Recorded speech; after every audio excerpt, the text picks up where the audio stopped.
अस्सलाम वालेकुम, कैसे हैं आप सब। तो आज हम स्टार्ट करने जा रहे हैं एक्सरसाइज 8A का क्वेश्चन नंबर 4। और आज इस वीडियो में हम करेंगे क्वेश्चन नंबर 4 का पार्ट नंबर ए। इंशाल्लाह आने वाली वीडियोस में हम इसके बाकी पार्ट्स को भी सॉल्व करने वाले हैं। तो हमारे पास ये बुक 3 है जिसको D3 भी बोलते हैं, और उसका ये अपडेटेड 7th एडिशन यानी न्यू एडिशन मेरे पास मौजूद है इस वक्त। इस न्यू एडिशन का चैप्टर नंबर 8 चल रहा है। मैंने इस चैप्टर के नेम से एक सेपरेट प्लेलिस्ट भी बनाई हुई है, उसका लिंक नीचे डिस्क्रिप्शन में दे दिया है ताकि आप लोगों को इस चैप्टर से रिलेटेड तमाम सॉल्यूशंस आसानी से इसी प्लेलिस्ट में मिल जाएं। इसके अलावा आपको डिस्क्रिप्शन में मेरे सोशल अकाउंट्स के लिंक भी मिल जाएंगे, आप इन्हीं अकाउंट्स के थ्रू अपने क्वेश्चंस को, सजेशंस को मुझ तक भी पहुंचा सकते हैं। तो आइए स्टार्ट करते हैं क्वेश्चन नंबर 4 के पार्ट नंबर 1 को। तो अब आपको सामने स्क्रीन पर क्वेश्चन नंबर 4 का जो इमेज है वो नजर आ रहा है। आप इस इमेज में देख सकते हैं ऊपर क्वेश्चन नंबर 4 की स्टेटमेंट भी लिखी हुई है और नीचे पार्ट नंबर ए में एक फिगर भी आपको बनाकर दी गई है। स्टेटमेंट को रीड करें तो यहाँ पे लिखा हुआ है find the area of the shaded region in the following figures. तो आपको कहा जा रहा है क्वेश्चन नंबर 4 के डिफरेंट पार्ट्स में डिफरेंट फिगर्स बनाकर दी गई हैं, आप इन तमाम फिगर्स का शेडेड रीजन का एरिया फाइंड आउट करके दिखाएं। तो यहाँ पर ए पार्ट में भी हमने यही करना है कि इस गिवन फिगर के शेडेड रीजन का एरिया फाइंड आउट करना है। अब शेडेड रीजन से क्या मुराद है, अगर आप इस ज्योमेट्रिकल फिगर को देखें, इसकी बाउंड्री के अंदर जितना भी रीजन आता है वो तमाम का तमाम इसके एरिया को रिप्रेजेंट करता है। लेकिन हमने जस्ट वही एरिया चाहिए, वही एरिया निकालना है, हमें वही एरिया चाहिए जो कि शेडेड रीजन का बने। तो आप नोटिस करें कि इस फिगर के अंदर 4 सर्कल बने हुए हैं और इन सर्कल्स के अलावा पीछे आप देख सकते हैं स्काई ब्लू कलर के साथ शेड किया गया है। तो हमें जस्ट ये जो शेडेड रीजन है जो कि स्काई ब्लू कलर के साथ शेड हुआ हुआ है, जस्ट उसका एरिया निकालना है। यानी हमें इन चारों सर्कल्स का एरिया नहीं चाहिए होगा क्योंकि ये शेडेड नहीं है। आप देख सकते हैं ये पे ये व्हाइट कलर के साथ है, इसका मतलब ये शेडेड नहीं है, ये अनशेडेड है। तो हमने बेसिकली सिर्फ शेडेड रीजन का एरिया फाइंड आउट करके दिखाना है। तो कैसे फाइंड आउट करेंगे, हम सबसे पहले इस होल फिगर का एरिया निकालेंगे। होल फिगर का एरिया निकालने का मतलब है इस कंप्लीट फिगर का एरिया। तो जब भी आप किसी कंप्लीट फिगर का एरिया फाइंड आउट करते हैं तो उसमें चाहे शेडेड हो चाहे अनशेडेड हो, तमाम एरियाज शामिल हो जाते हैं ऑटोमेटिकली।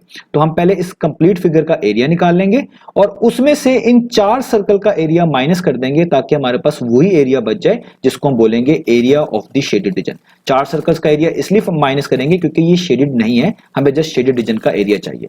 तो उम्मीद है आपको हमारा जो हमने चीजें करनी है, जो प्रोसीजर करना है वो समझ आ गया होगा। अब इसको हम स्टार्ट लेते हैं। तो सबसे पहले हम इसी चीज को यहां पर लिख लेते हैं कि हम करने क्या वाले हैं।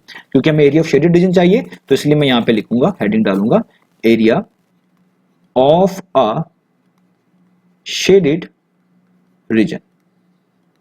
अब क्या तरीका है मैंने आपको बता दिया, पहले हम इस होल फिगर का एरिया निकालेंगे। अब ये होल फिगर कौन सी बनती है, क्या ये कोई स्क्वायर है, क्या कोई रेक्टेंगल है, क्या है, इसका नाम क्या है। तो अगर आप देखिए इसकी 2 लेंथ्स गिवन है, एक ये भी 56 सेंटीमीटर है, ये भी 56 सेंटीमीटर है। अगर ये 56 सेंटीमीटर है तो आपको पता है इसकी जो पैरेलल ये वाली साइड है ये भी कितनी होगी, ये भी 56 सेंटीमीटर होगी। और अगर ये वाली 56 सेंटीमीटर है तो इसके पैरेलल ये राइट साइड पे साइड ये भी कितनी होगी, 56 सेंटीमीटर ही होगी, ऑब्वियस बात है।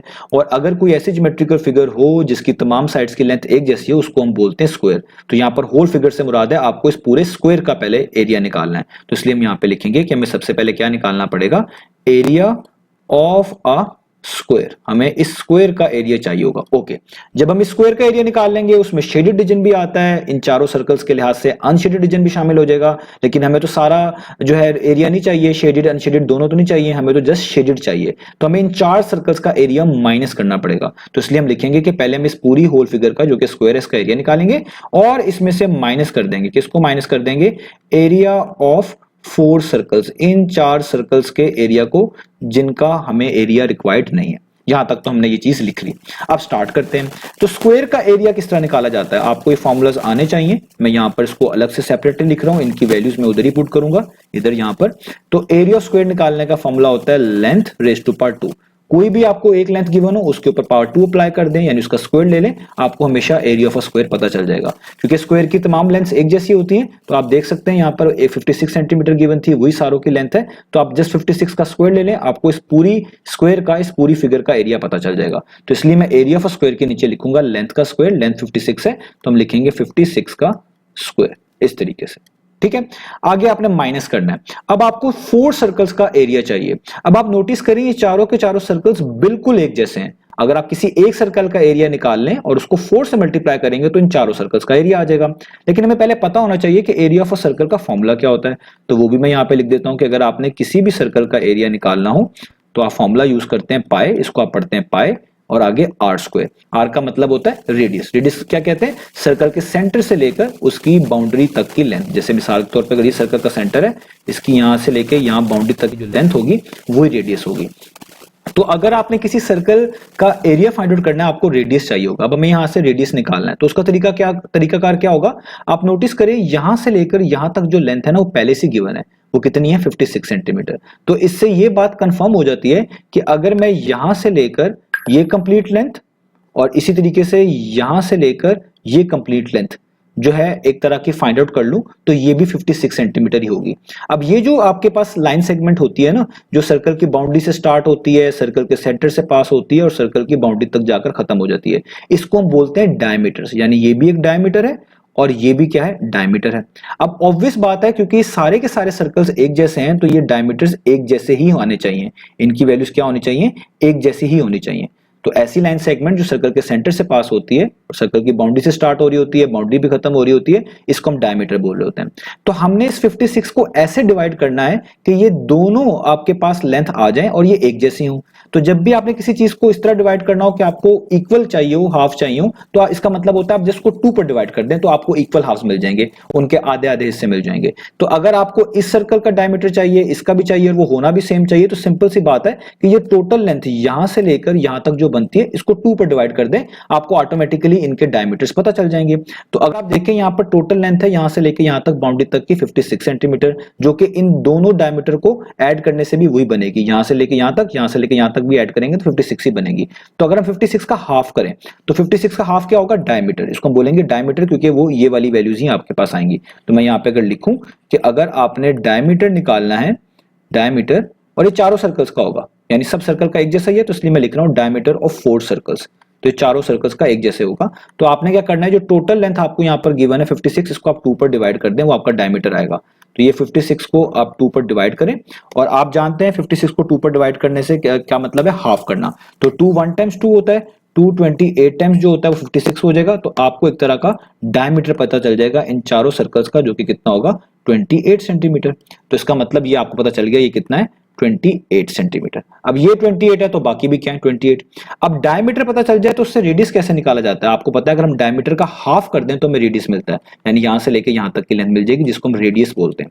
तो अब हम यहाँ पे रेडियस निकाल लेते हैं। तो अगर मैं यहाँ पे लिखूं कि जो रेडियस होगा इन चारों के चारों सर्कल्स का, क्योंकि सारे सर्कल्स एक जैसे हैं, तो वो क्या होगा कि डायमीटर का हाफ कर दें, यानी डायमीटर आपके पास 28 है, इसको आप 2 पर डिवाइड कर दें। तो 28 को 2 पर डिवाइड करें तो 2 14 टाइम्स 28 होता है, तो आपके पास आंसर आ जाएगा 14 सेंटीमीटर। इसका मतलब आपको इन चारों सर्कल का रेडियस ही पता चल गया, ये भी आपको पता चल गया 14 सेंटीमीटर है रेडियस। रेडियस की बात कर रहा हूं, डायमीटर तो 28 ही है।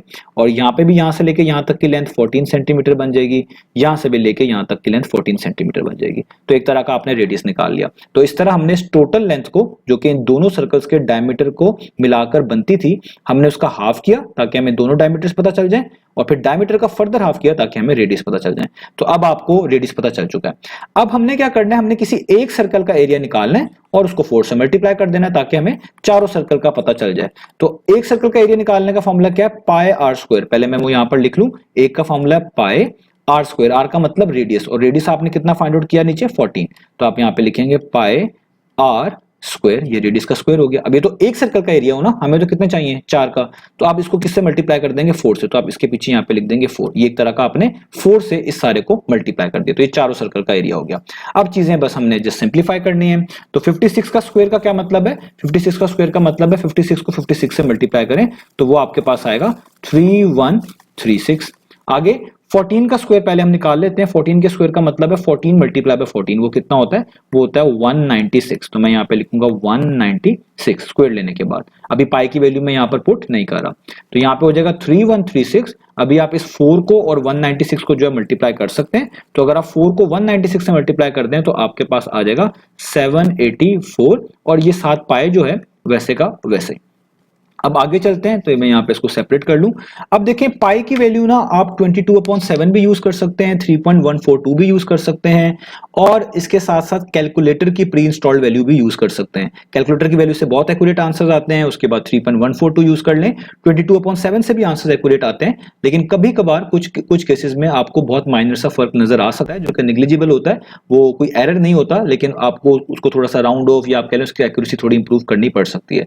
सबसे बेहतर हम पाई की वैल्यू क्या यहाँ पर यूज कर लेते हैं, 3.142। तो मैं यहाँ पे लिखूंगा 3136 माइनस 784, और पाई की जगह पे क्या लिखूंगा, 3.142 3142, ये वाली वैल्यू मैंने यूज कर ली। तो ये 3136 तो वैसे का वैसे ही आ जाएगा। अब 784 को आपको 3.142 से मल्टीप्लाई करना होगा, तो वो मैं पहले ही कर चुका हूं टाइम बचाने के लिए। आप देख सकते हैं यहां पर ये मल्टीप्लाई हुआ है 784 3.142 से। तो मैंने पहले डेसिमल यहां पर नहीं लगाया, पहले सॉल्व कर लिया और बिल्कुल एंड पे डेसिमल लगाया है ताकि आपको आंसर आसानी से पता चल सके। तो वो आ रहा है 2463.328। तो आप ये मल्टीप्लीकेशन जानते हैं, आपको मल्टीप्लीकेशन आती है, डेसिमल लगाना भी आपको आता है। यहां पर आपके पास 3.142 था, यानी यहां पर डेसिमल के बाद 3 डिजिट्स थे और ऊपर में तो डेसिमल था ही नहीं, यानी 0 डिजिट थे। तो 3 + 0 होता है 3। इसका मतलब है आपने आंसर में डेसिमल के बाद ऐसी जगह डेसिमल लगाना है कि उसके बाद 3 डिजिट्स हो। तो देखें ऐसे ही जगह डेसिमल लगा हुआ है जहां पर उसके बाद 3 डिजिट्स आ रहे हैं 328। तो ये आपको चीजें पता है, तो ये मैंने वर्किंग यहां पर कर दी, आप इसको देख सकते हैं। तो आंसर क्या आ रहा है 2463.328। तो मैं यहां पे लिख देता हूं 2463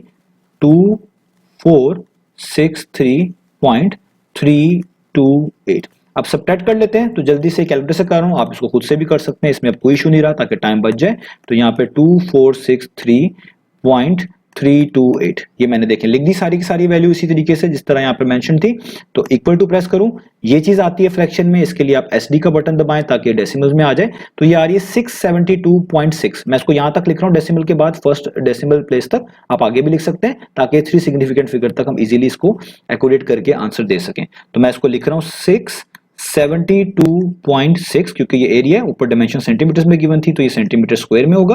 और अब आप इसको राउंड ऑफ कर लें 3 सिग्निफिकेंट फिगर तक।